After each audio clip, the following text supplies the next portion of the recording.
오늘 우리가 읽은 본문 말씀을 가지고 불시험에서 영광으로, 불시험에서 영광으로라는 제목으로 함께 말씀을 나누고 은혜 받기를 원합니다.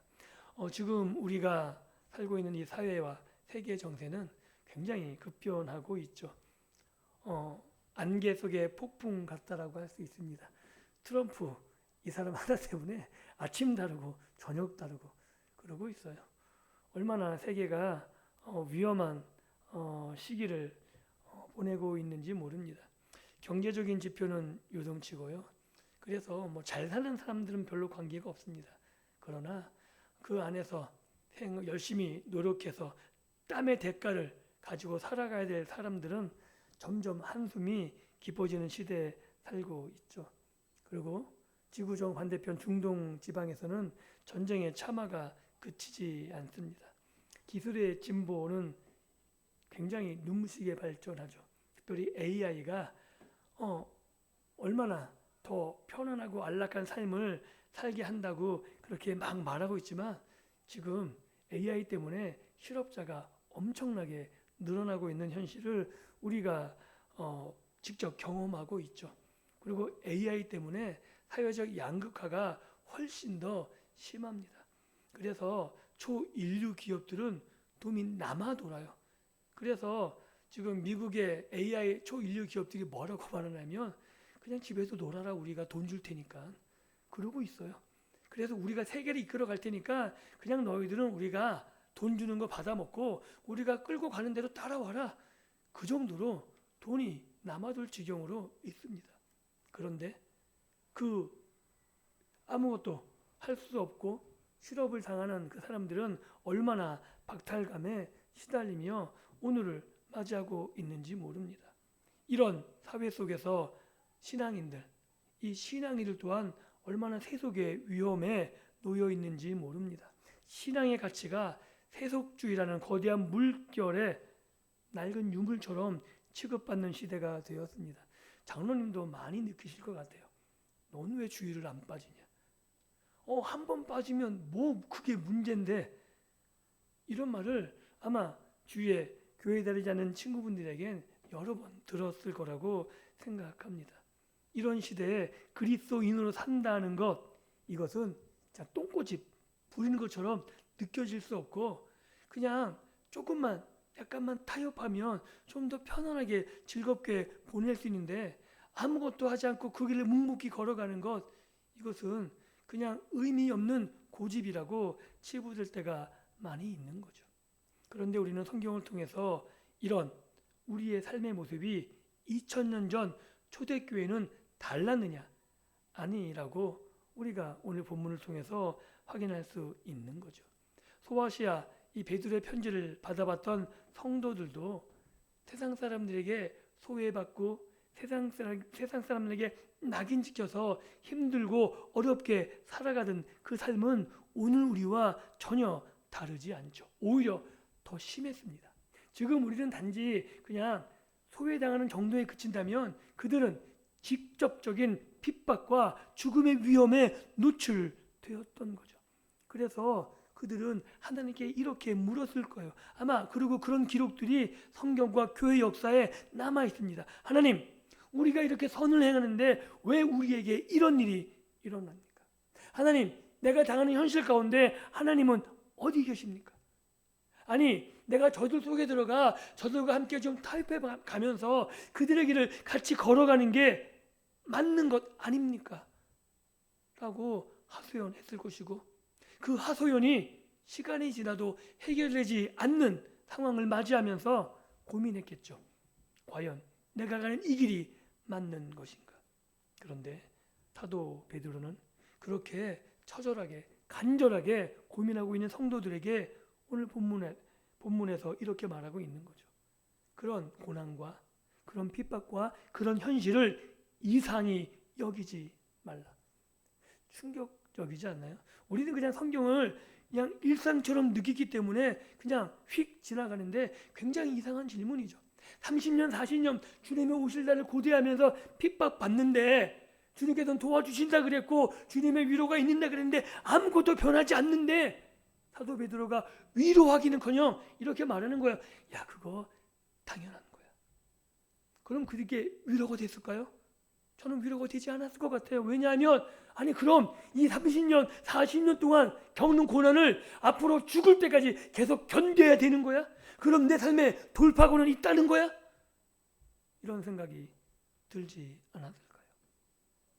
그런 고민과 현실 앞에 사도 베드로의 편지는 오늘 우리들의 삶의 질문을 가지고 동일하게 대답으로 보여주고 있는 거죠. 그래서 오늘 이 밤 기도하는 이 밤에 사도 베드로의 무소우리라 만큼 심각한 경고 같은, 그러나 경고가 아니라 하나님의 정말 놀라운 위로가 그 안에 담겨져 있는 이 사도 베드로의 위로의 말씀을 오늘 나를 향한 위로의 말씀으로 받아들이고 그 안에서 참된 위로를 누리는 복된 밤이 될 수 있기를 예수님의 이름으로 축복합니다. 다시 한번 본문으로 들어가 볼까요? 12절에 이렇게 이야기하죠. 사랑하는 자들아. 이 호칭이 아무렇지 않지만 이 베드로 편지, 우리가 굉장히 힘들어하는데 어떻게 이걸 받아들일까 하는 시작의 단초점이 사도 베드로의 호칭에 있는 거죠. 즉 사도 베드로는 너희가 하나님의 사랑 밖에서 일어나고 있는 현상을 겪는 게 아니라는 거죠. 하나님이 너희를 사랑하신다는 거예요. 즉 하나님이 외면하거나 하나님이 너희를 싫어해서 그냥 방치하는 그 일 가운데 너희가 던져진 것이 아니라고 이 호칭에서부터 사도 베드로가 안심시키고 있는 거죠. 그리고 베드로가 이어서 이렇게 말하죠. 너희를 연단하려고 오는, 즉 이것이 시험은 시험이고 고통은 고난이고 핍박, 이거는 부인하지 않는 거예요. 있다는 거예요. 그런데 이것이 연단이라는 거죠.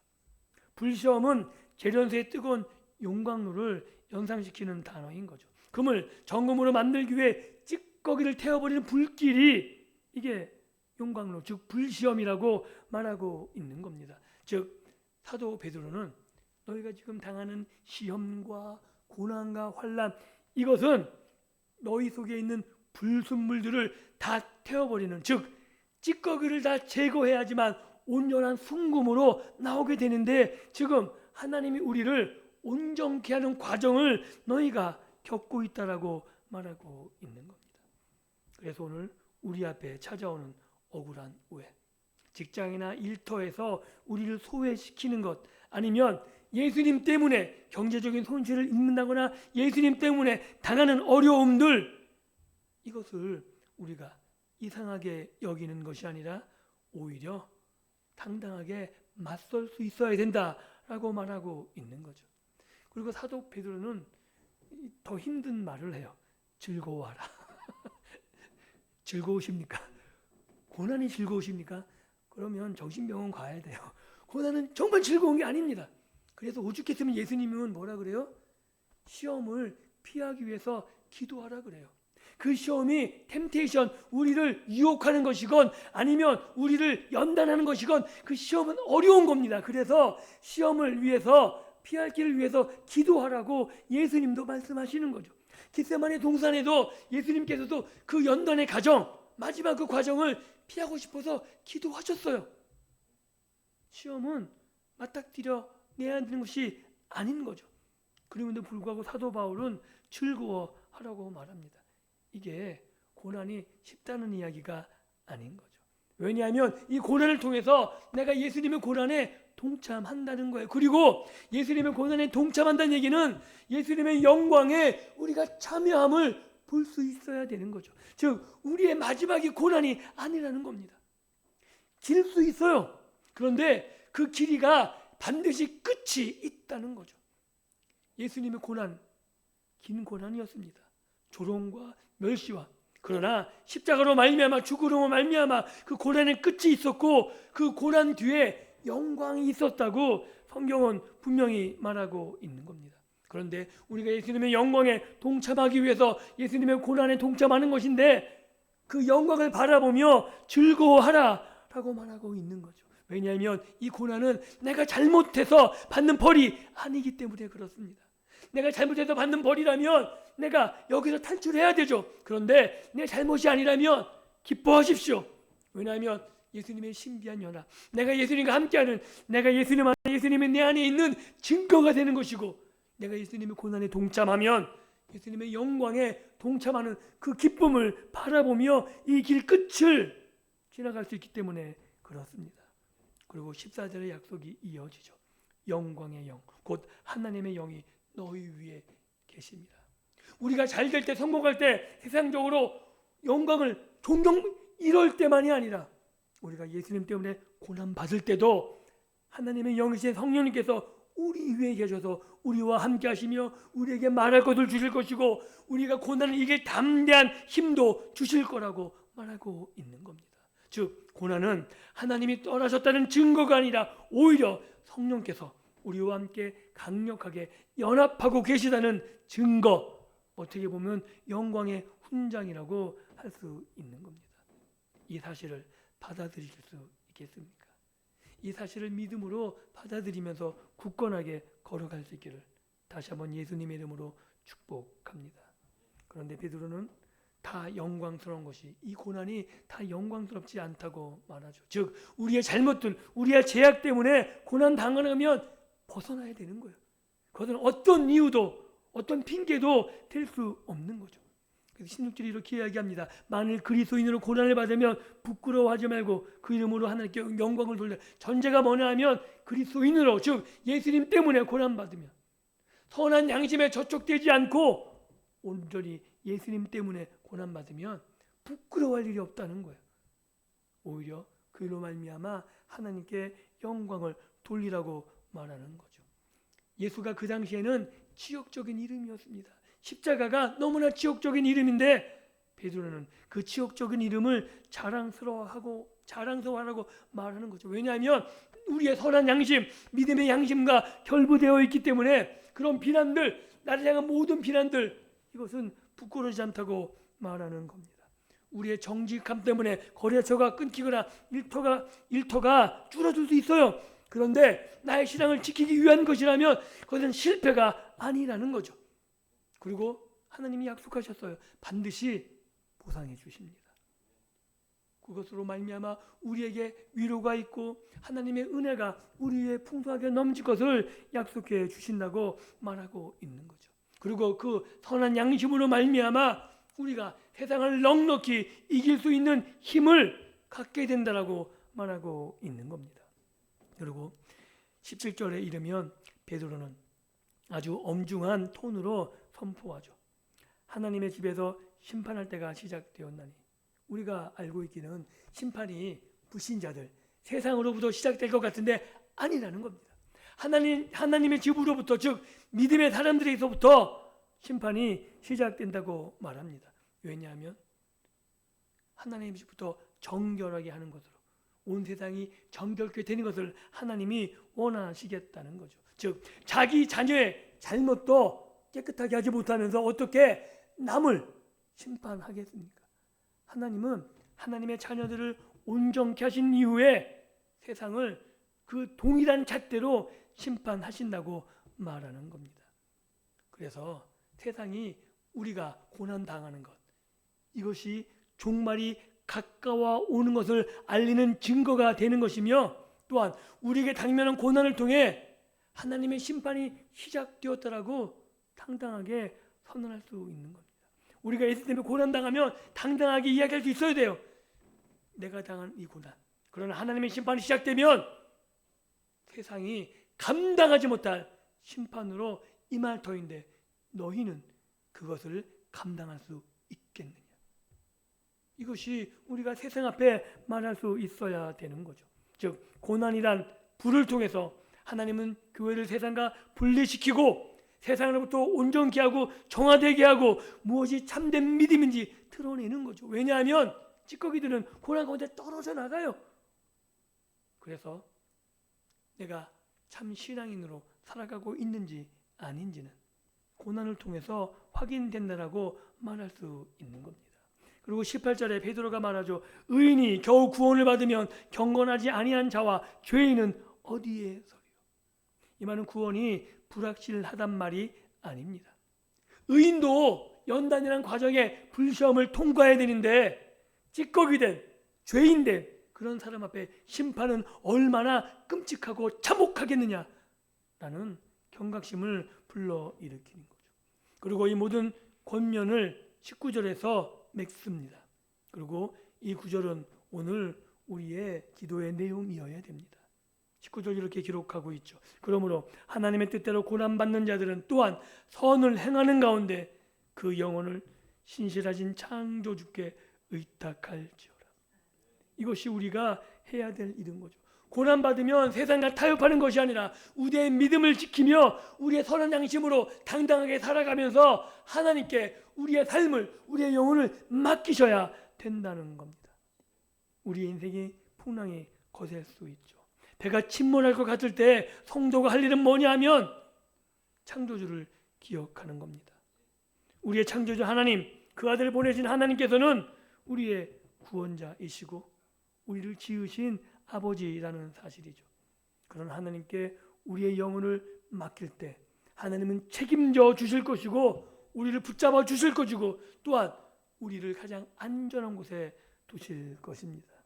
그래서 우리가 그렇게 하나님께 우리의 영혼을 맡길 때 그 맡김의 증거가 뭐냐 하면 선을 끝까지 행하는 거예요.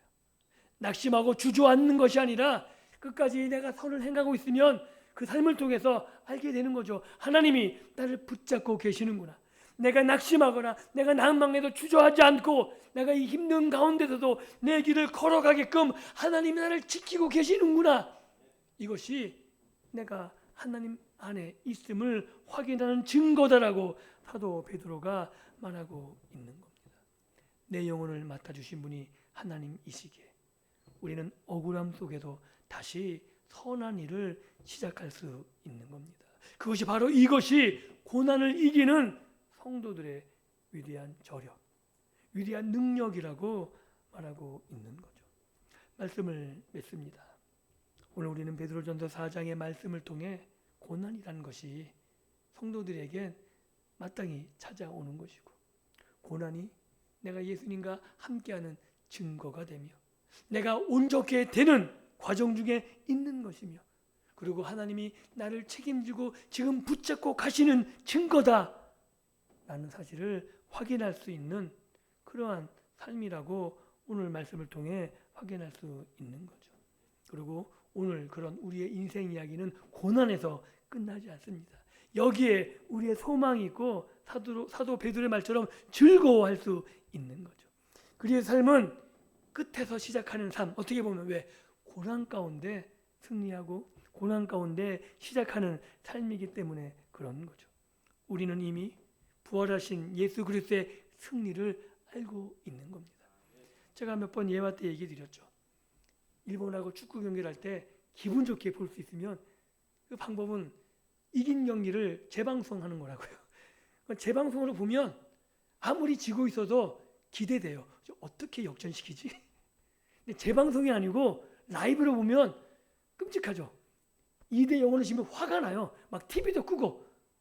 그런데 이미 이긴 경기를 보면 우리의 마음은 편안한 거죠.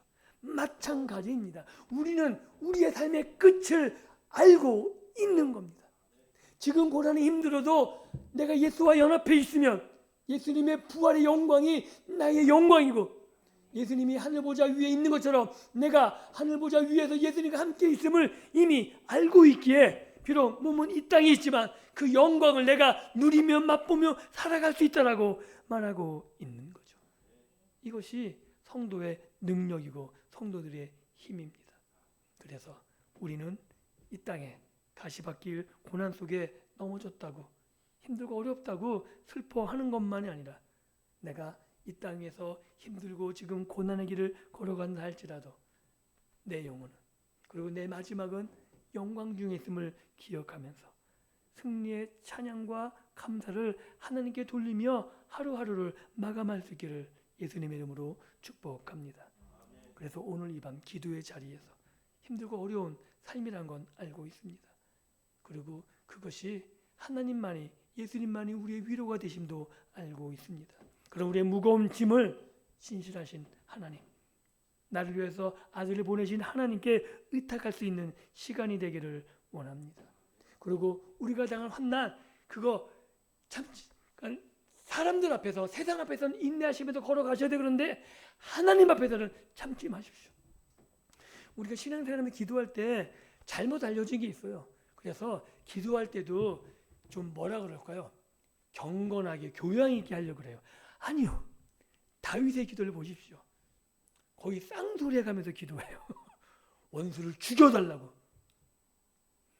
하나님이 우리가 막 죽여달라고 안 죽이세요.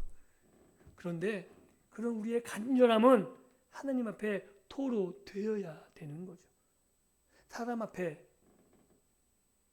무례하지 않게, 그리고 교양 있게 살아가기 위해서 하나님 앞에 처절하게 부르짖을 수 있기를, 그렇게 되어야만 우리가 그 힘을 가지고 세상 앞에서 살아갈 수 있기 때문에 그렇습니다.